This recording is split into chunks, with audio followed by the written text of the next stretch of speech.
Let's all bow in.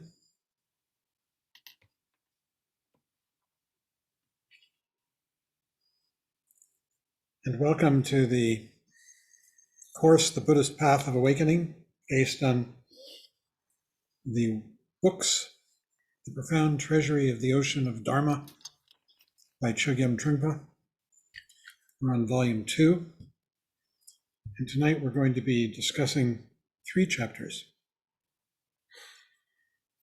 And we have 3 presenters. And we're going to be starting soon. Before we start, I'd like to just do a meditation exercise to remind us of what the ground and atmosphere are in which these teachings are relevant and descriptive. So if you would just take a good posture,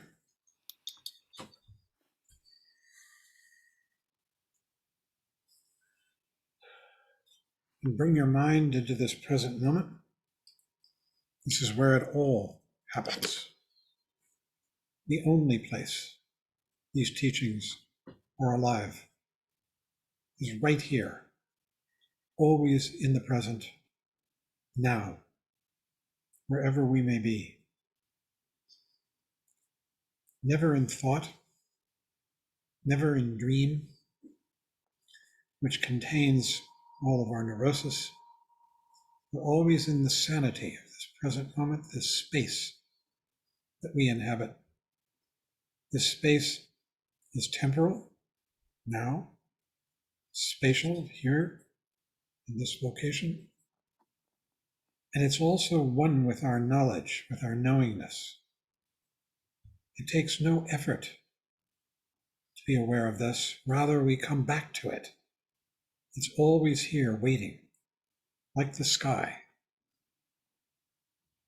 Clouds may go across the sky. Those are like our thoughts. But the sky is always here, this sky of awareness.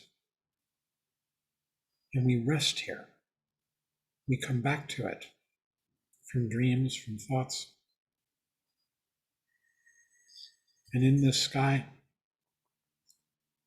the 6 kinds of appearances arise and pass away in the moment, all in the moment, just like these words, as they appear, they're passing. This gesture, as it appears, it's passing. Just so with all of the 6 knowables.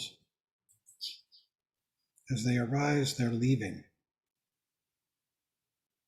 You can never find their substance, except in dream and concept. But in experience, in reality, here is a constant and ever-changing display. We're sitting in the middle of it, enjoying it, relaxed, watching whatever happens to be arising and passing. One doesn't have to be aware of one thing or another. Could be a mental event, a thought that comes and goes across the screen. Like, remember skywriting. Smoke Marlboros.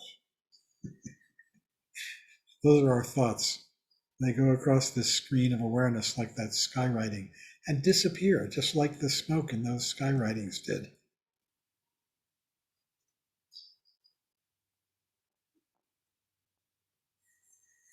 This is the ground. And when in these teachings, shunyata, emptiness, is mentioned, it's referring to this. As we begin to settle into it and understand it more and more, as we begin to shift our loyalty from our anxious, unhappy, open, fear-filled dreams to this awareness in the present moment, which contains everything we need. It contains clarity, wisdom, clear seeing. It contains warmth, beauty, compassion, love. And it contains, if we let it, our skillful interactions with the world.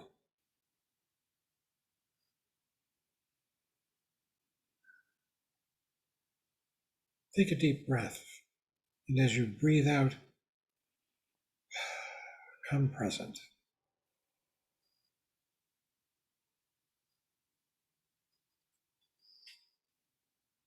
Okay.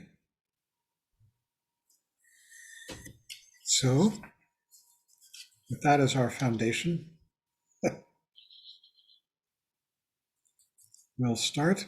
And the first presenter presenting the first chapter that we're covering tonight is John Tyler. He's presenting chapter 12, Planting the Moon of Bodhi in Your Heart. Good evening. I love that title, Planting the Moon of Bodhi in Your Heart. Sounds very romantic. Trungpa says in the first paragraph, the Mahayana teachings are based on communication, openness, and being without expectations. When we begin to realize that the nature of phenomena is free from concept and empty by itself, that objects such as chairs, tables, rugs, curtains, and walls are no longer in the way, we can expand our notion of love infinitely. There is nothing in the way. So the purpose of discussing shunyata, or emptiness, is so that we could fill that whole space with affection, love without expectation, without demands, without possession. So I think here we begin to come to grips with the concept of shunyata. My immediate reaction when I first read this opening paragraph was, wow. And then I realized this is the promise of our inherent Buddha nature. This is within us, all of this. Trungpa goes on to say that in the Mahayana, there's a lot of room for affection and love, and there is immense openness and daring. But he then goes back, as he has done since we started reading this volume, to the Hinayana practice.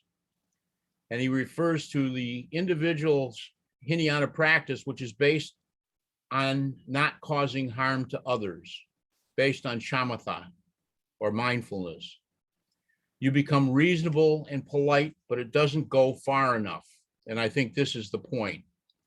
This practice is important, but how can you keep smiling on the basis of individual salvation alone without doing anything for others? And that, I think, sums up where we are in the Mahayana, where there's more room for affection and love and immense opening and daring. He goes on to point out that in the Mahayana, by means of relative bodhicitta, which is your intentions, and with the help of the four Brahma-viharas, the four limitless ones, love or maitri, compassion or karuna, joy or mudita, and equanimity, apeska, you finally awaken. Awakening this way is known as planting the moon of Bodhi in your heart, or the moon of awakening in your heart.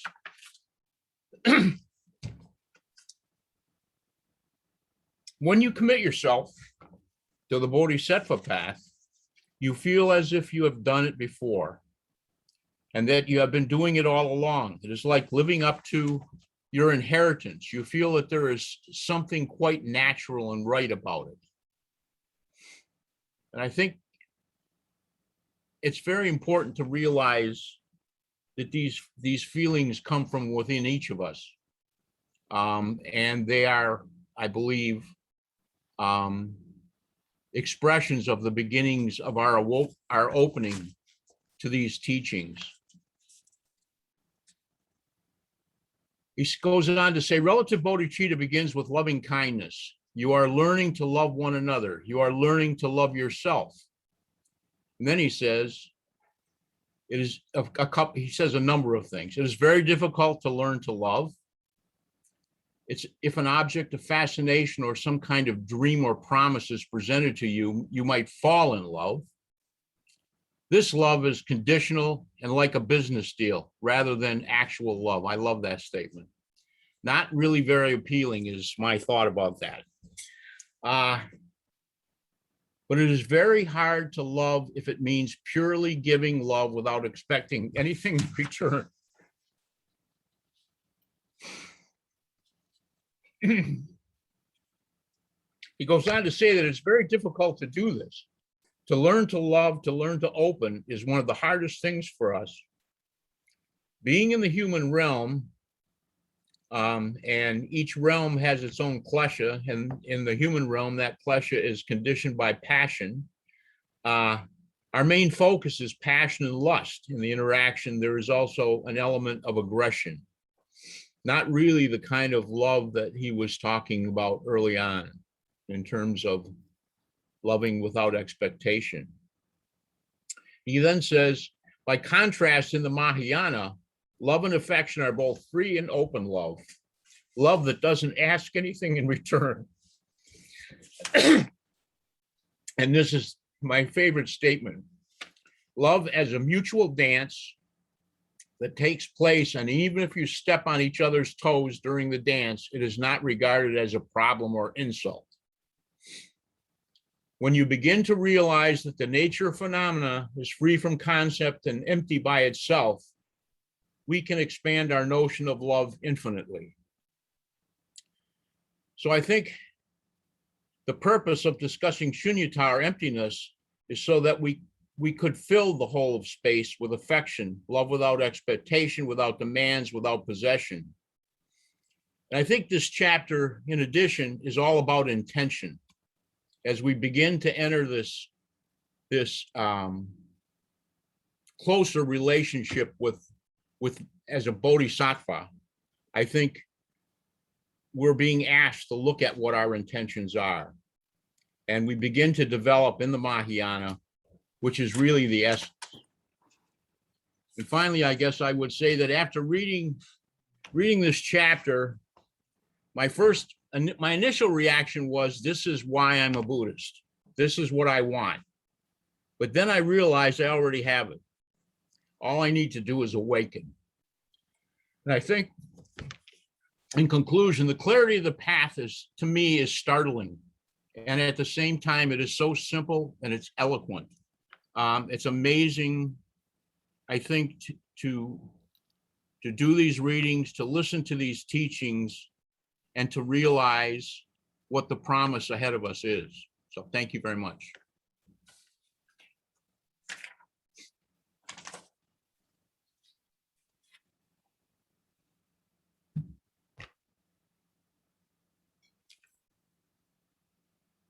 I think maybe we should pause for a moment for any comments or questions before we go on to the next presenter and reading. Would anyone like to say anything? Yes, I would. Barbara. I'd like to refer to a sentence. I'm reading it from my Kindle book, so it's not the same page system as the hard book. It's page 117 in the Kindle. The paragraph starts with to learn to love, to learn to open is one of the hardest things for us. And then halfway down, this is, well, I'll read that all just in case nobody can find that. Yet we are conditioned by passion all the time. Since we are in the human realm, idea how to communicate warmth. So my question comes into the next sentence. I'm not sure what this means. When we begin to communicate warmth to somebody, it makes us very uptight. And when the object of our love tries to cheer us up, it becomes an insult. So I don't quite understand how to interpret that.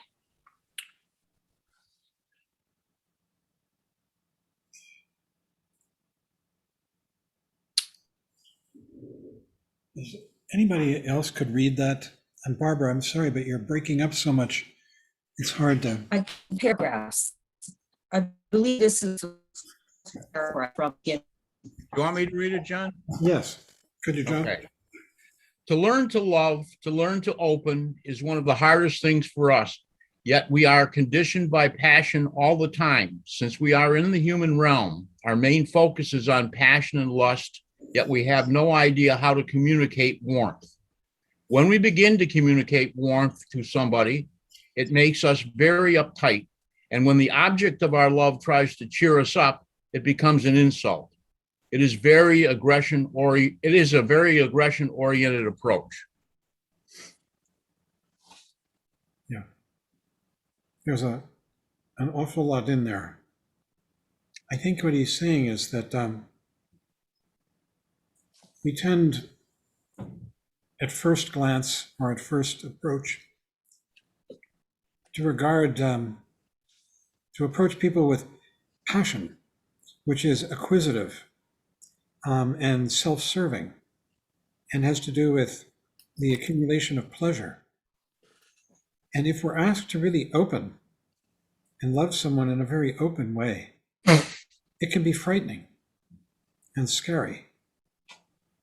And we might pull back and retreat in fear. Momentarily, more. Each one of us, according to our inclinations and the situation that we're in. Anyone else want to comment on that? I think he's talking about the difficulty of really opening and giving and to another person and committing, rather than the more simple thing of simply acting out of passion or lust. Well, I think, too, it's that transition between the state we find ourselves in under normal circumstances and the state that he's offering us the opportunity to experience. And change is difficult. So our reaction, I would imagine, is partly due to some uncertainty about what we're experiencing. Anyone else? Isn't there also the notion of expectation here, John? You know, that we're often driven by our expectations in these different circumstances, whereas with the view that he's presenting is that, you know, those are mitigated, expectations are mitigated, and that is the true Bodhisattva way. I think you well said. I wish could you make it more concrete so that we can feel it a little more? Concrete and clay. Yeah. Yeah.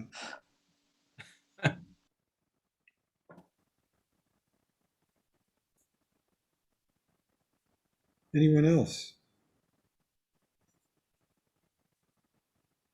I think it's Karen Sue has okay. Karen Sue. So the words, well, that whole sentence, when we begin to communicate warmth to someone, we're starting an action that, as he said, makes us very uptight because we're in our head and we're really not in our heart. And then when we feel this ego uptight, how is this person going to react to this warmth and love? my feeling is they feel or understand that uptightness. And so that object of our love feels, oh, I have to cheer this person up because they love me and they're uptight. And so it becomes this circle of ego trying to figure out what is this warmth and love. Whereas if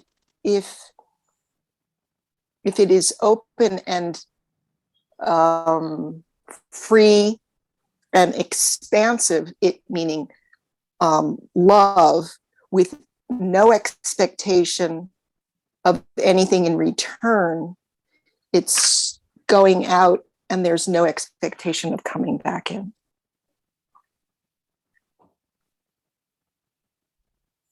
Well said.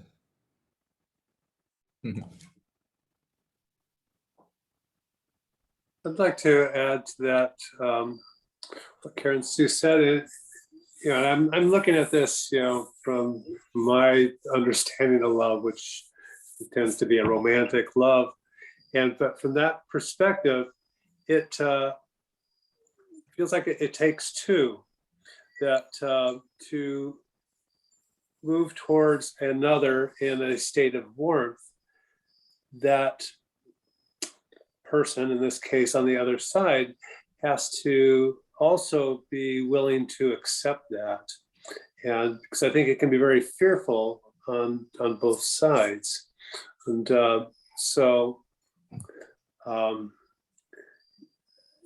in my limited understanding of love, it takes, it's I and an other. And I guess it takes two to tango, in the sense that there needs to be the acceptance of that love as well. I don't know, that's just something that came up with what Karen Sue had just said. Can you hear me? Yes. Hi, this is Mark. Hi. I don't know. To me, it seems more like we start confusing the issue when we start talking about romantic love. I think it was more about our love of our fellow man, being on the path of wanting to be enlightened and want to see others enlightened. I know this is, I'm jumping ahead, but I found it interesting. One of the 7 Mahayana exercises, one of the next to last one, is to ask your teacher to remain and not pass into nirvana. I found that incredibly selfish. I thought that was, I don't know. We all help each other out. We're all there. And why would I ask my teacher? I mean, I understand I would want my teacher to be here, of course. But on the other hand, isn't that such a terribly selfish thing for me to want to keep my teacher from avoiding going on and avoiding samsara and going to nirvana? I don't know. And the same thing goes for our love in our relationships. If we love someone, it's true, love isn't always returned. But wouldn't you, if you truly love a person, wouldn't you want them to be happy? Wouldn't you want, if you really care about a person, wouldn't you want them to move on and be happy and find somebody to be happy with, even if it wasn't you? I mean, isn't that really love? Or love of your fellow man who's in trouble that you meet on the street, and you give them something, maybe of a financial nature, just to help them to be, without expecting a return or a thank you, or just that nature of caring for each other. Anyway, that's it. Thank you, Mark. John, Yes. I had read somewhere that love is a socially acceptable form of insanity. there's some truth to that. But what I really wanted to say was, and I may have mentioned this before, I have another path of recovery in my life that teaches me that expectations are premeditated resentments, which narrow us and confine us and negate us. So keeping them right size is critical. Thank you. Thank you. All right, friends, I think we should move on to the next chapter. It's all painting a picture. So, Barry.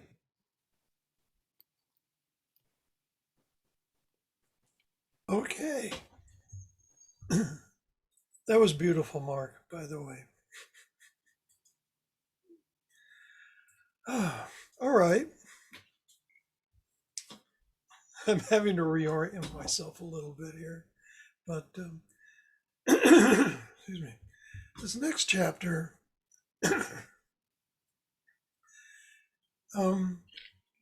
is about the attitude or view, or he used the word personality, of a person who has entered the Mahayana path and may be considering the Bodhisattva vow. And to start with, something I think is worth mentioning about the Bodhisattva vow or any other vows is that they're not a requirement. And taking a vow does not infer any special abilities, and it is certainly not something for one's bucket list. The nature of the Bodhisattva vow, the refuge vow, is to recognize and mark a stage of development on the path and to celebrate that and to note a landmark. So a teacher or a spiritual friend may suggest taking a vow, but the decision should come from a genuine inspiration. One should feel inspired to do this. And what inspires one? Now, at the beginning of the chapter, he says, what is it? One is excited by the possibility of becoming a bodhisattva and working with something other than themselves. The possibility of devoting their lives to sentient beings. So there is certainly an aspirational aspect of this. We're not enlightened yet. But at the same time, the inspiration that brings us here comes from our intrinsic Bodhi nature expressing itself. That this is something that develops naturally when the grip of ego is lessened.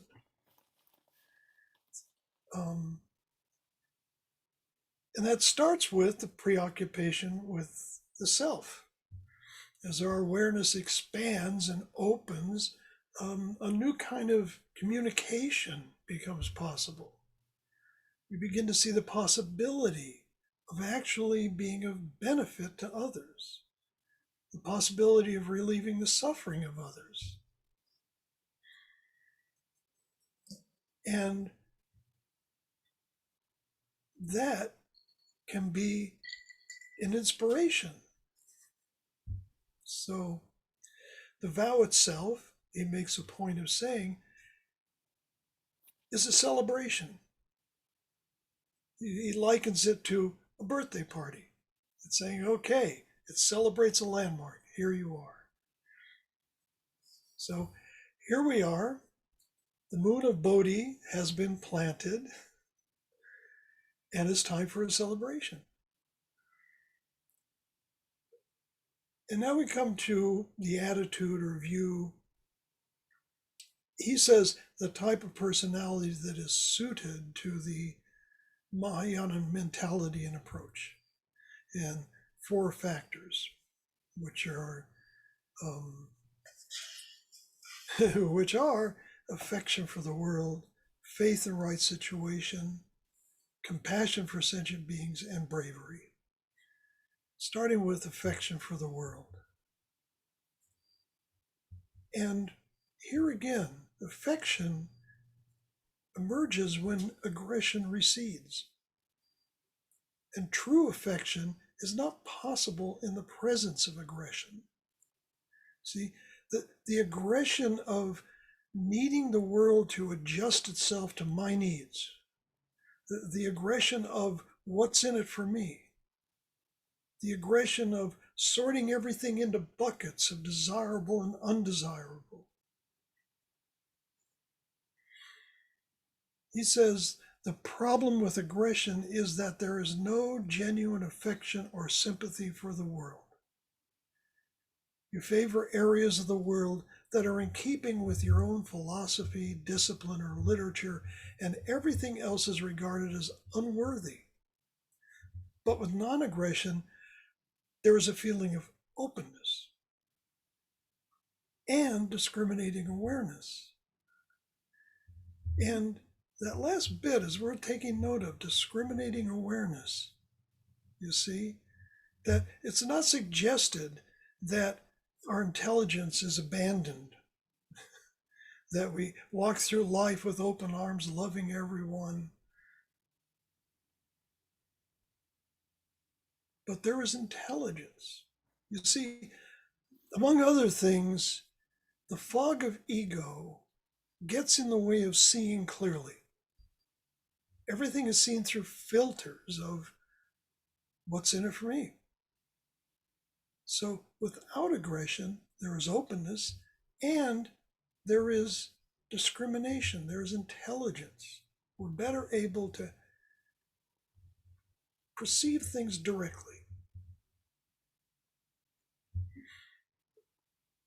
And I think this also relates to one of the four limitless ones, which we went over recently, equanimity, which is not playing favorites, being without bias, not having a personal agenda. So then there is unconditional sympathy, warmth, and affection for all sentient beings. And he says, such softness may seem somewhat naive, but due to discriminating awareness, it is not. Then we have faith in right situations. And faith can be a tricky term. In common usage, it usually has a theistic connotation. Frequently we're talking about faith in a deity, or faith in some greater principle, or there's a reason everything is happening, or faith in a person or in a situation.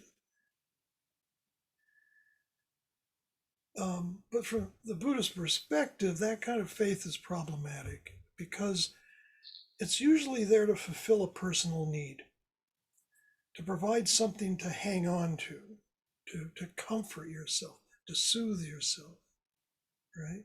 And then if something happens to the object of your faith that calls it into question or it changes, then you feel very threatened because there's an ego attachment there.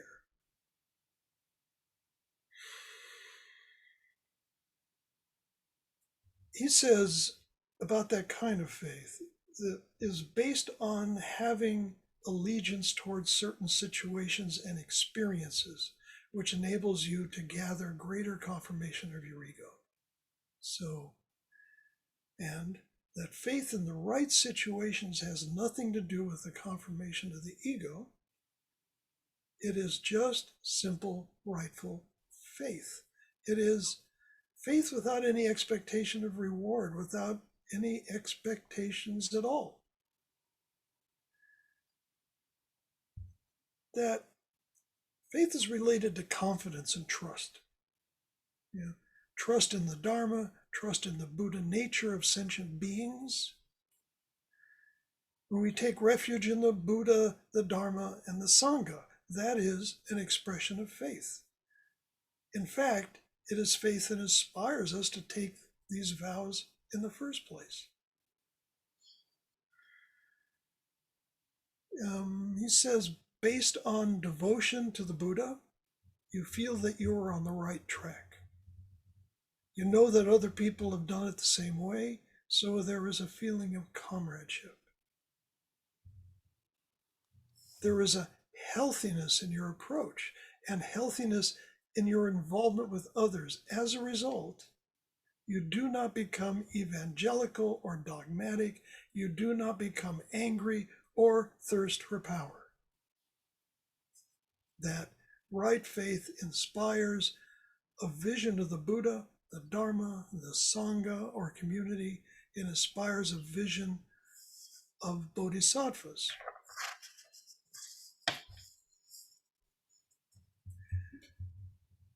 Personally, I'm still chewing on this one. That is a very interesting idea about faith. With right faith, you develop trust in all sentient beings who are worthy to objects of compassion. And then we come to compassion. These are the 4 characteristics. Compassion for sentient beings. And here he spends a surprising amount of time defining what a sentient being is, which what caught my interest here is he puts it in terms of sentient beings are those which have agency, which are able to make decisions, who have some sort of mental process. Okay. And as for compassion, well, we were just talking about that. Compassion, love, this is unconditional compassion. It is the compassion that expects nothing in return. It's a willingness to receive what a person offers of themselves and to leave your own agenda behind while responding. To be there. He says you simply work with sentient beings, and by way of that, you work with yourself. And finally, bravery. The 4th factor, he says, is having a brave attitude toward pain, discomfort, and loneliness. There is a quality of bravery and asceticism. This relates to openness. And being open means being open to everything. Being open to the beautiful fragrance of a flower and to the stink of dog poop, to the pain, the suffering, the joy, to everything. To remain present and not, look for a way out. And most importantly, in the beginning, is your own thoughts and feelings. That starts in the Hinayana with shamatha meditation and actually continues by not turning away, but seeing thoughts as they arise and not running away into dreamscapes of shame or regret or desire or any of those things, but actually remaining present for them, seeing them.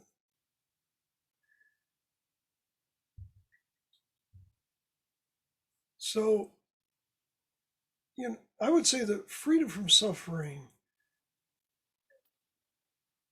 can develop only if we keep our eyes open and remain present.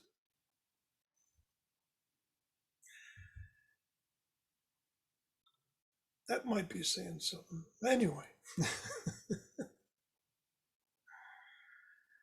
So, all of this is a courageous activity. Being willing to really see all that stuff that's going on and recognizing it as the action of ego, or just simply being present for it. and be willing to sit with any discomfort that is engendered. The practice that all of us here have been engaged in for a while isn't possible without a certain amount of exertion and bravery, and a willingness to stick around and work with our discomforts, physical and emotional.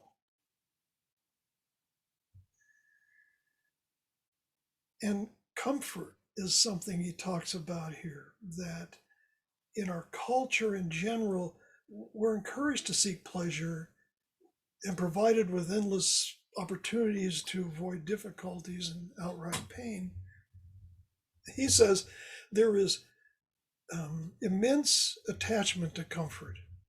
And then he goes on to talk about if you have a walking stick, there's a little rubber tip on the end. And if you have a Q-tip, there's a little cotton ball.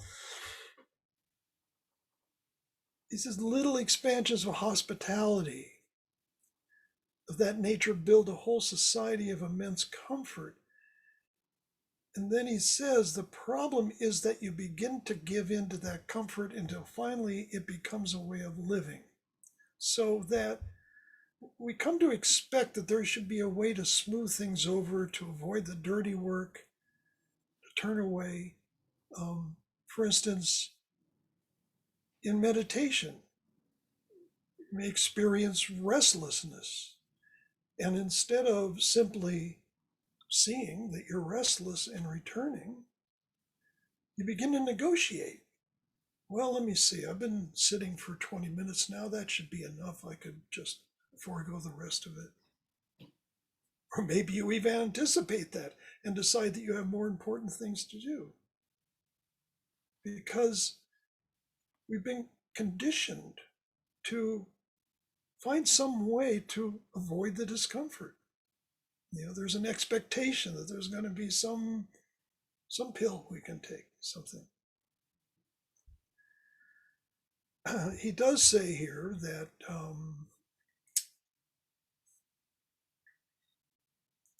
this does not mean that one should never complain. It's simply an example of the expectations we have and the hospitality we expect from the regular world, which is very strange and somewhat off key. After all, remember the first noble truth, the truth of suffering, that there is suffering and it pervades life, and that is something that we need to recognize.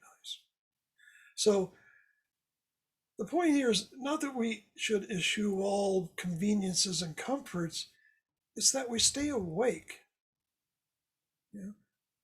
awake to everything that arises. Now, in terms of practice, he says, it is very difficult to work with such a situation.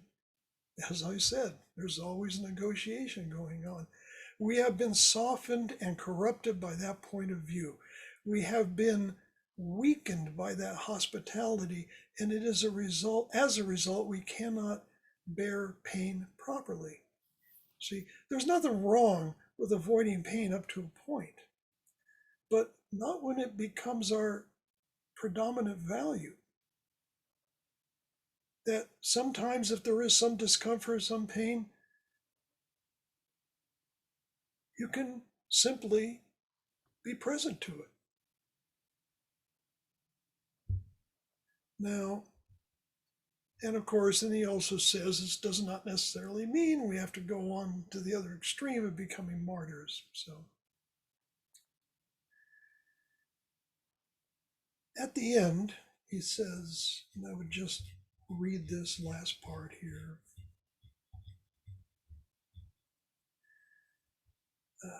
There it is. The Bodhisattva way of working with sentient beings is based on dignity and openness. You are not too tired to work with any situation, however challenging or demanding. People taking the Bodhisattva vow do not look for hospitality.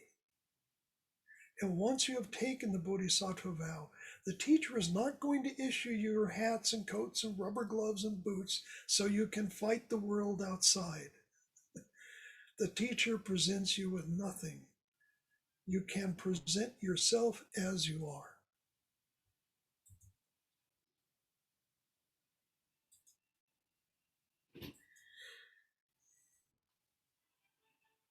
I'm waiting for the pops.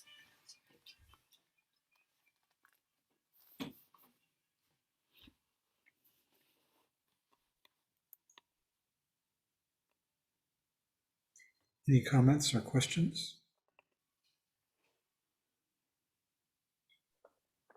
Philip.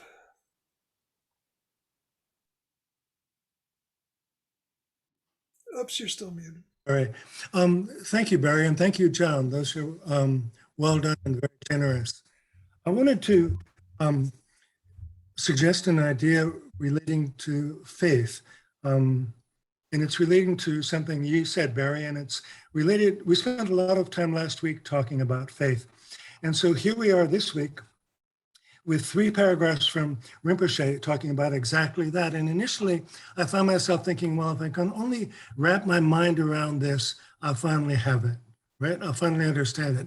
I was thinking of you, Trip. But after a while, I came back to this thought that we've had before. And this is the thought I want to leave you all with. Your mind will not figure out what this is about. Your mind will not figure out what this is about, but your heart already knows. Your heart already knows. Thank you. Thank you. That's wonderful. Christy? Quick. My question just is just at when we were talking about the affection for the world, and there was a sentence at the very end of that paragraph. This is page 100. Such softness may seem somewhat naive, but due to discriminating awareness, it is not. Is discriminating awareness what I guess gives birth to skillful means? I guess I'm just wondering about the relationship between discriminating awareness and skillful means. Yes, actually.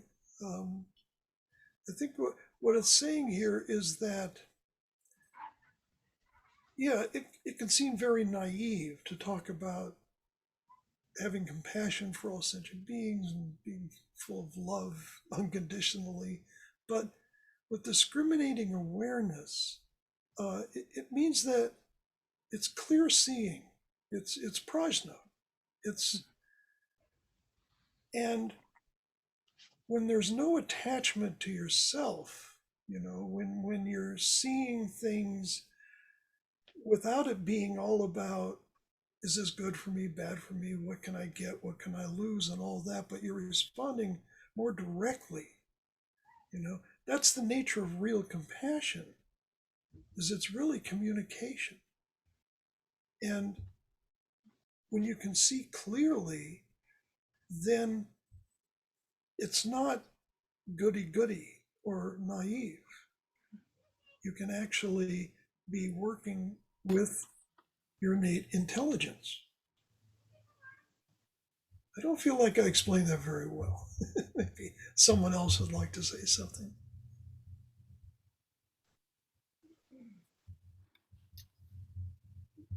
Dan, do you have a comment on this? Yes, thanks.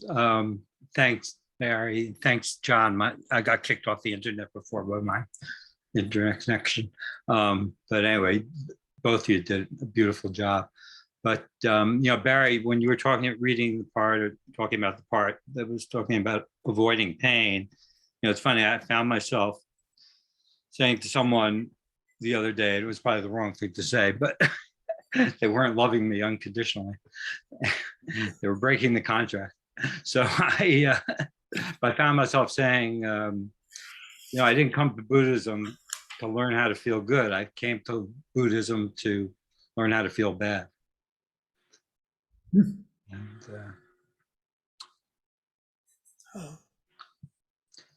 anyway, it's you drove that point home. It's good. Thank you. Both of you guys. Thanks. Okay. Well, let's go on to the end, the last chapter, which already has provoked a little bit of questioning. As you progress along the path, you'll do practices where you read through a particular text that is a liturgy and that takes you through a path. And one of the stages of that liturgy, which is very, very traditional, are what here is being called the 7 Mahayana exercises. And you'll encounter many different liturgies, but they'll have very similar structures. And in the beginning of that liturgy, you'll encounter this. These 7 injunctions, you might say.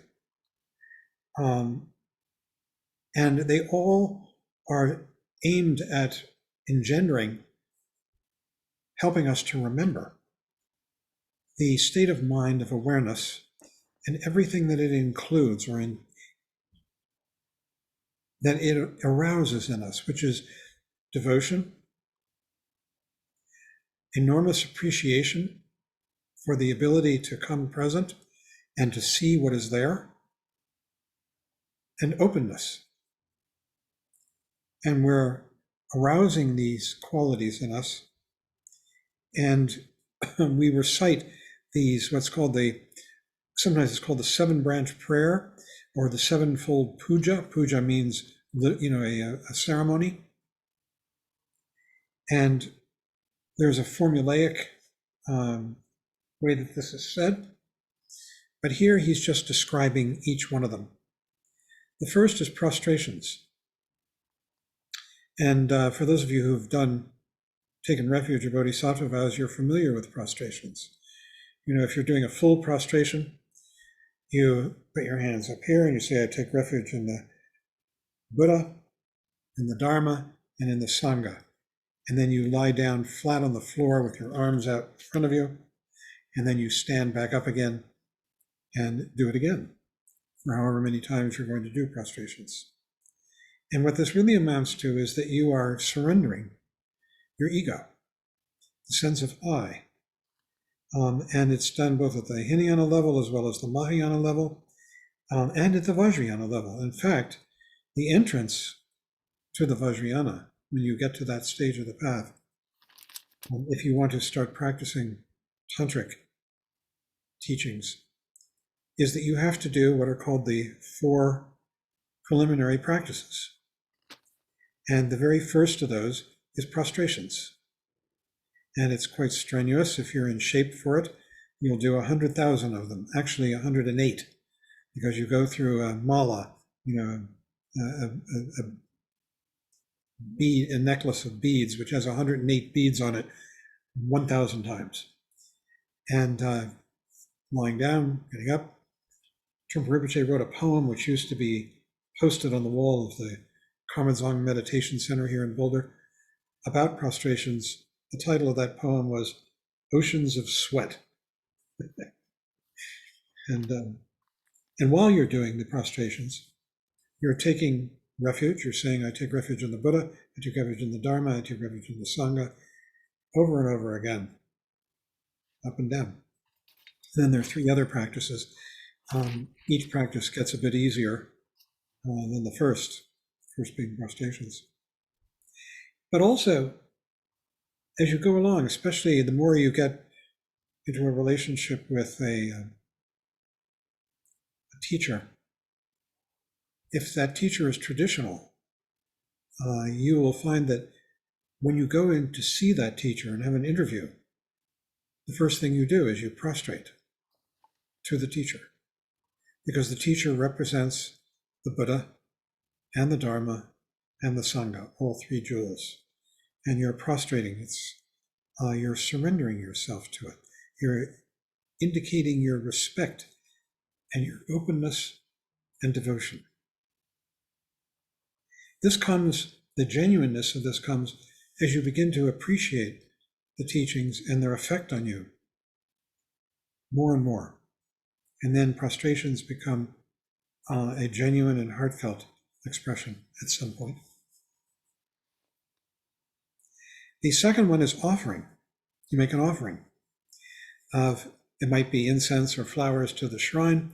Again, this is very tantric. If you're sitting in a tantric practice, there are things that you do when you are, before the teacher starts teaching, where you actually offer. You might have a flower in your lap, and you might have rice in your lap, and you throw them towards the shrine as a gesture of offering.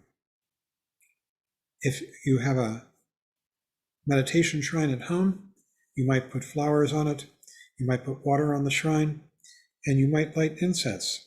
Or if you don't light incense because you don't like it, you can just put little sticks into an incense bowl and leave them unlit. And it's a gesture of giving, of opening up, of generosity, because that's what the teachings are based on. The third is confession, acknowledging what you have done. And this is an interesting practice. If you ever sit a daton, this is a group meditation practice for a month, maybe even a weekton, yes, a weekton too. And you'll be sitting with a group of people, and you will have been assigned a meditation instructor whom you will confer with once or twice a week, depending on the particular setup. And one of the things that you're enjoined to do is there are every morning at a daton or a weekton or other kinds of practices too, you will take the vows, 5 vows of good behavior. They are not to kill, not to steal, not to lie, not to have inappropriate sex, and not to drink alcohol. Those are the 5 vows. Every morning, you get down on one knee with one knee up and one knee down, your hands in this, and you take these vows. Or not. If you plan to break one during the day, you just elide it. You don't say it. That's fine. So for instance, if you're going to have sex that day, or if you're going to have an alcoholic drink that day, you wouldn't say take the vow. But if you do take it, and then you break it, you're enjoined to go confess to your meditation instructor that you broke the vow. There's no guilt in it. It's an exercise in awareness. So for instance, the whole thing is really an exercise in awareness. Say, take the vow not to steal or not to take what isn't offered. That's the way it's phrased. Not to take something that isn't offered to you. Now, we get up in the morning and we're living in a group setting, and you go into the shower house to take your shower, and you realize, oh, I forgot my soap. And there, in the shower, somebody has left their soap. So you think, what the heck? And you use their soap. Later, you confess that to your instructor. It's really an exercise in awareness. We do this all the time. How about lying? Supposing during the day somebody asks you something, we lie so much in our lives. Little lies, just little, bendings of the truth, exaggerations, minimizings all throughout our lives. And we're being asked to become aware of that. So confession is not a matter of confessing guilt so that you can be absolved. It's really a matter of coming present and becoming aware. When you take these 5 vows, they always say about the one not to drink alcohol, that if you break that, you'll probably break the other 4, just for your amusement. The third one is adoration or rejoicing in the virtues of others. And this is a matter of appreciation of the world around us. That as we begin to come present, we really begin to fall in love with the world, and our hearts open to it, and we begin to appreciate the world and the people in it much more. The fourth is asking your teacher to turn the wheel of Dharma. And this seems very obvious. This is remember, this is a liturgy that is recited at the beginning of a teaching, before the teaching actually starts. You ask the teacher to turn the wheel of Dharma. Teach subjects appropriate to what is taking place, it says in the text. But actually, you're just asking the teacher to teach and trusting that they will teach something appropriate. Finally, the last two, you're requesting your teacher to remain and not pass into nirvana. And this is because you have begun to appreciate these teachings so much. They are having such a profound effect on your life. And you feel the gratitude to the teacher, and the teacher is the expression and the continuation of the lineage that preceded him or her. And so there's this feeling of connection through the teacher to the lineage of all those who went before. And you're asking that individual to remain, not to pass away, not to die, not to leave for nirvana. And there are endless stories in the when you read the biographies of the great teachers, of a teacher who has reached the end of his life, his or her life, and they're about to depart, and they are ascending into the sky because they're leaving for nirvana. And the disciples are all on the ground begging the teacher not to leave.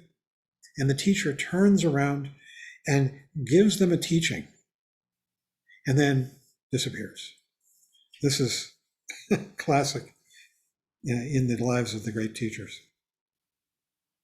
And then finally, we dedicate the merit for the benefit of all beings, because this isn't a matter of self-aggrandizement, quite the reverse. Self-aggrandizement is the building up of ego, which is the source of all our suffering, confusion,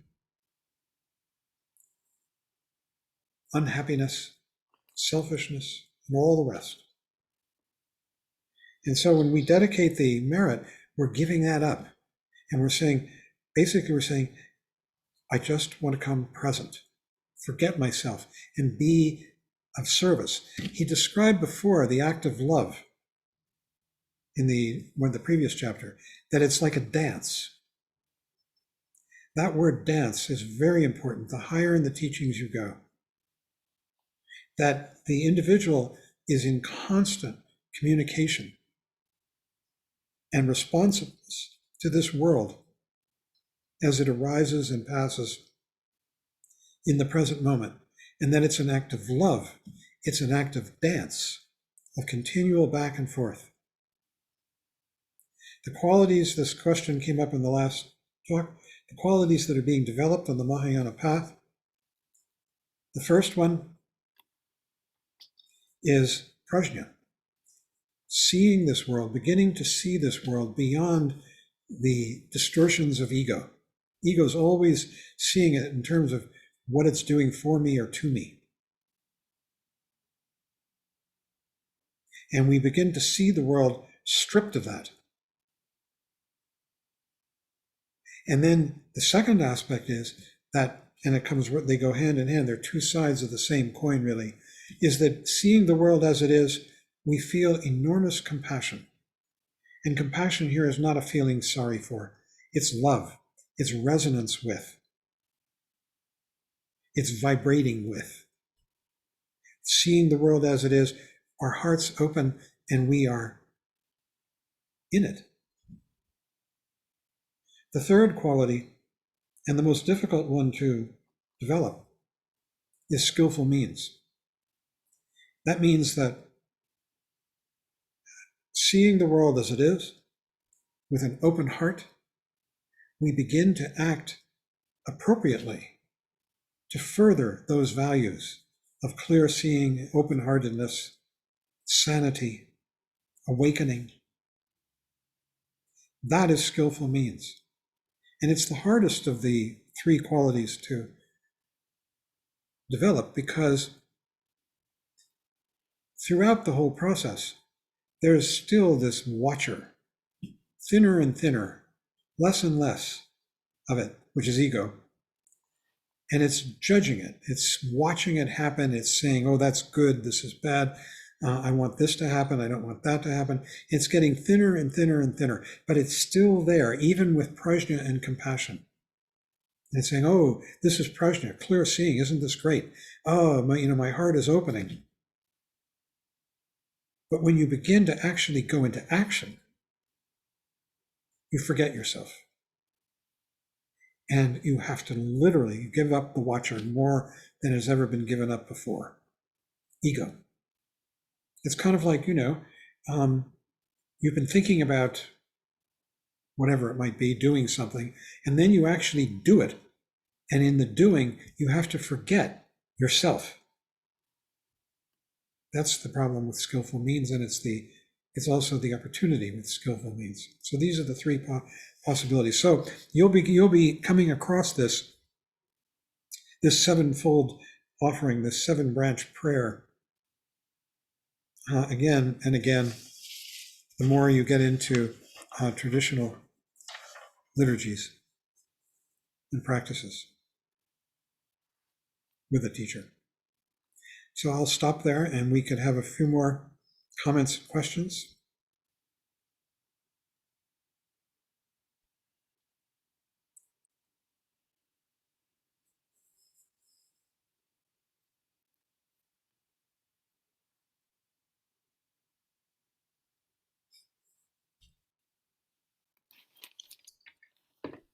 Anybody?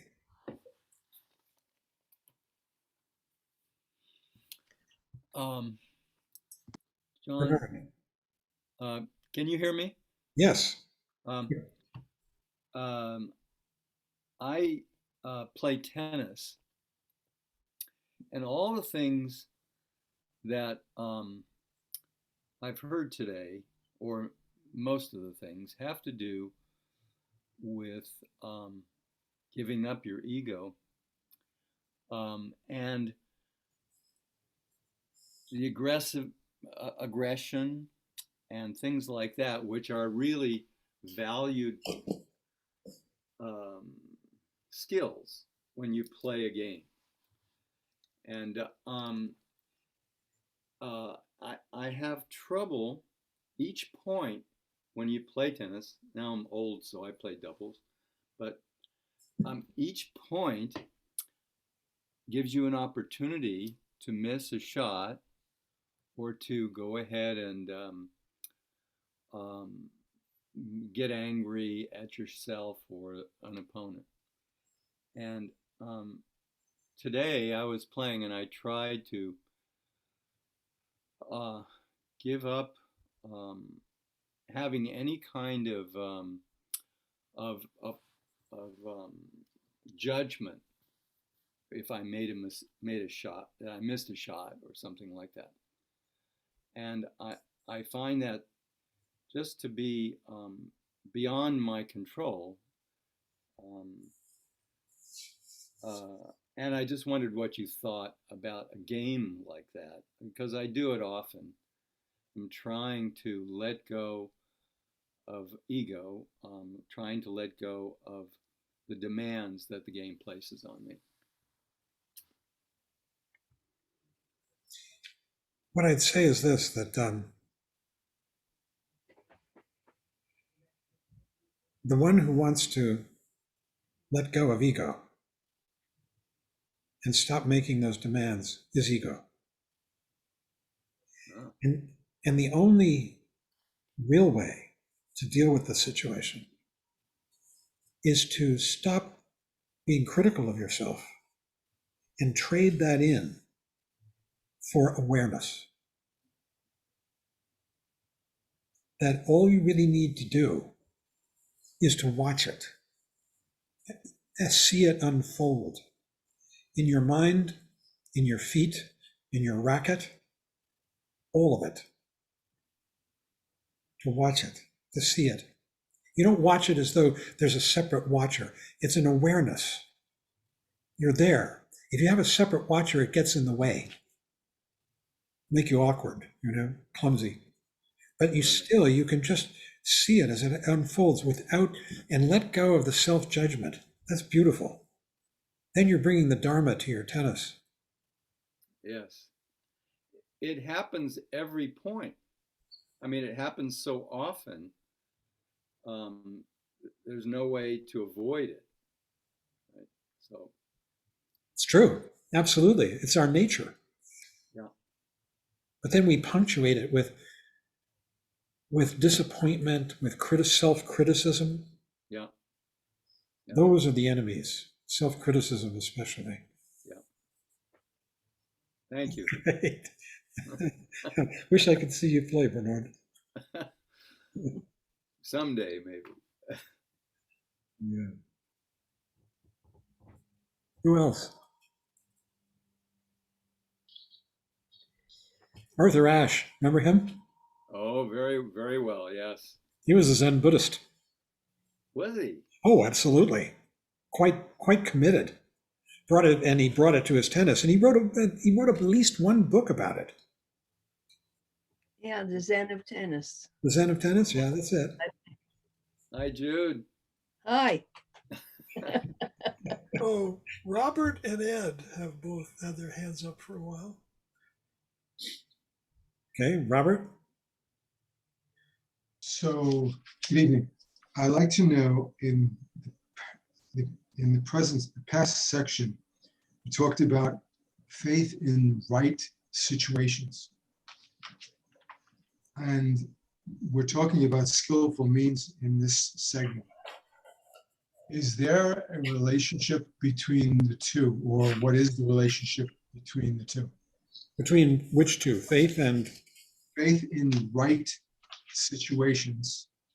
Yes. I mean, let's clarify what's meant by faith here. What faith is not, in the Buddhist sense, is blind faith, subscription to a belief or to a particular description of the way some aspect of the world is.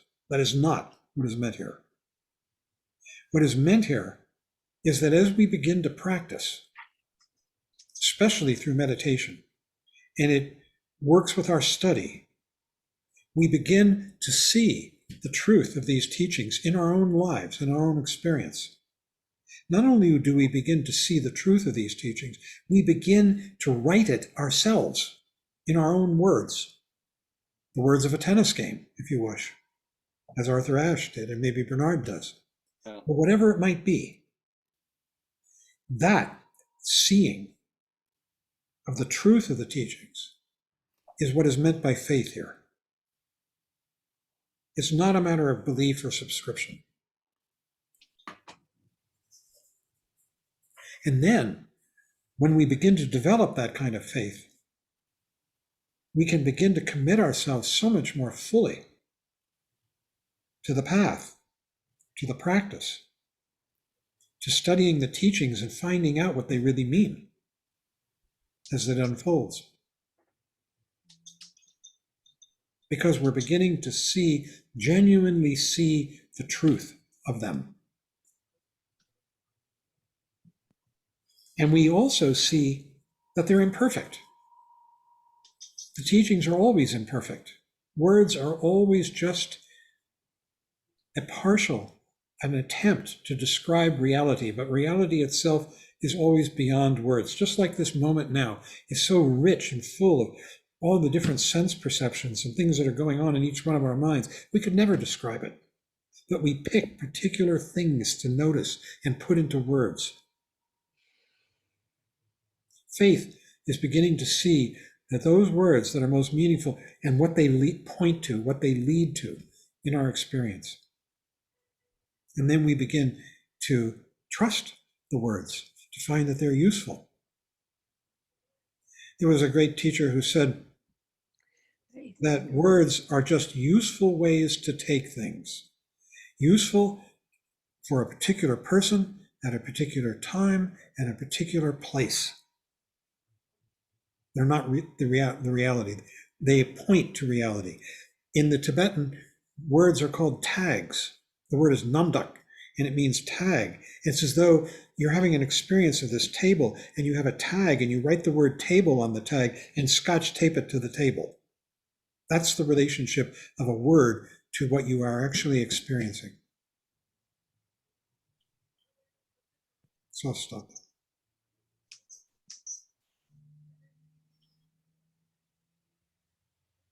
Who else had their hand raised? Right situation. I did. Ed, Yes. Ed. I think, yeah.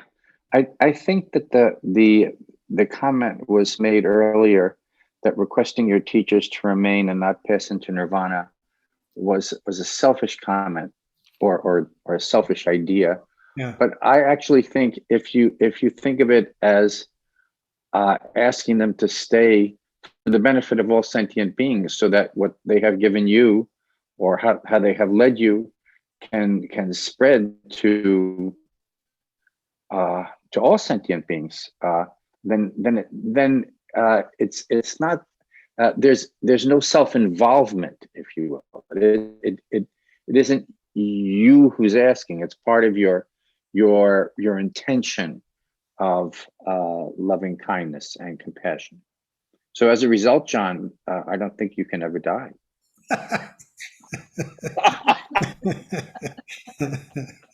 Thanks. That's funny. Yeah, I should have seen that one coming.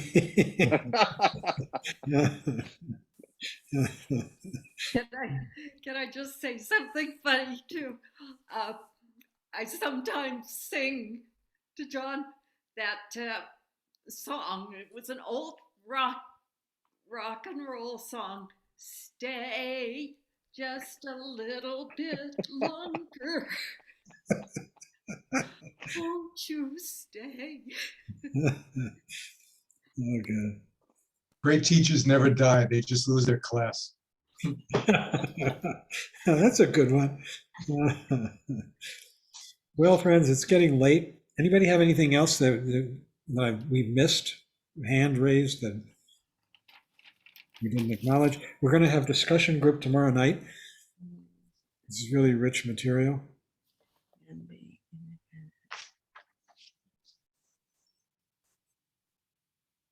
Okay. And let's close. Sarah, if you will lead us in the dedication of merit, which seems just more and more appropriate. Oh, and one more thing, and just in case anybody wasn't here when I said it, there are going to be refuge and bodhisattva vows. And if you send a message to me, I think you can do it at the website. If you don't have my personal email address, one way or another, let me know, because if you want to take a vow, refuge vows come first, and you have to wait a few months after that, at least, to take the bodhisattva vows. And if you've already taken refuge vows, it doesn't matter where, you can take bodhisattva vows. And if you've already taken a vow and you want to reaffirm it, that's absolutely legitimate thing to do. You can retake the vow just as a reaffirmation.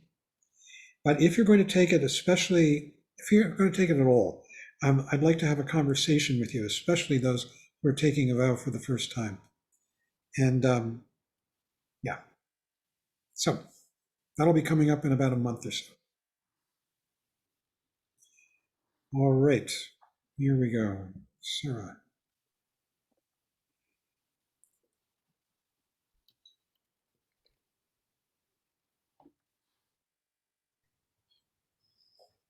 We will close this evening by dedicating the merit earned by our practice for the benefit of all sentient beings.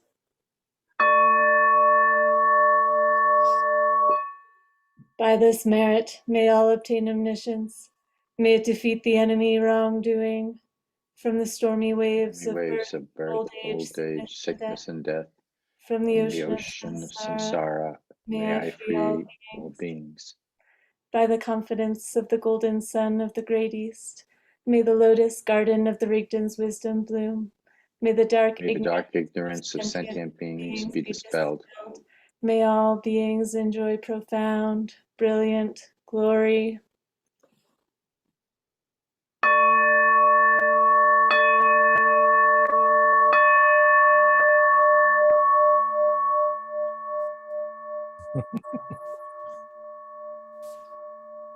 That's some gone.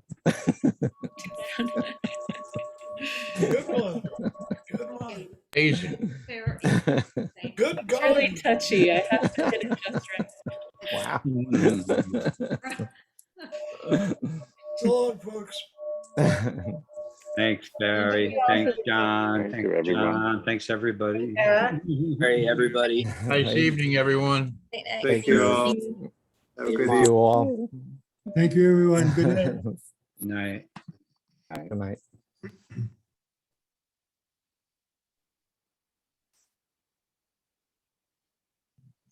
Good stuff.